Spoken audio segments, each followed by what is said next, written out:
135 करोड़ हिंदुओं की शान है मंदिर। अयोध्या में जन्मे राम हिंदुओं की पहचान है मंदिर। साधु संत महात्माओं का सम्मान है मंदिर। मोदी योगी आडवाणी निधि की जान है मंदिर। चलाए भाई बना भगवा थारी, अयोध्या में होता भूमि पूजन के तैयारी। सगरी गुजत श्री राम के जयकारी, राम जी के मंदिर बनी बड़ी भारी। आइल संदेश बा मोदी जी के राज में, सबका के तू बतावा। राम जी के मूर्ति सजावा, अयोध्या के मान बढ़ावा।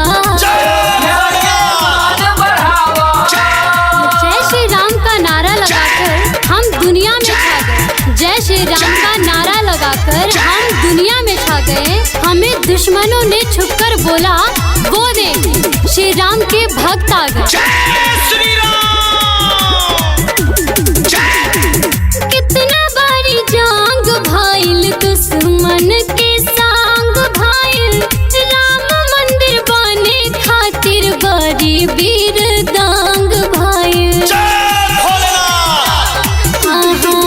कितना बारी जांग भाईल दुश्मन के सांग भाईल, राम मंदिर बने खातिर बड़ी वीर दांग भाईल। आइल खुशहाली जैसे दिवाली, आज से तू मनावा।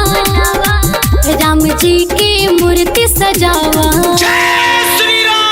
राम जी के मूर्ति सजावा, राम जी के मूर्ति सजावा। अयोध्या के मान बढ़ावा, अयोध्या के मान बढ़ावा। गूंजता रहेगा सदियों तक एक ऐसा अंजाम लिख देंगे, लहू के हर एक कतरे से जय श्री राम लिख देंगे। सोना डी के पांडे भैया निधि बाड़ी खुश हो, पापा मनोज का हंस निकली जुलूस हो।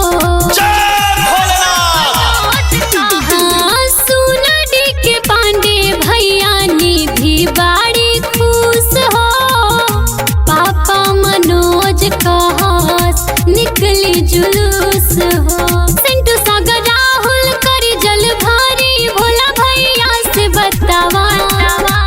राम जी के मूर्ति सजावा, राम जी के मूर्ति सजावा, राम जी के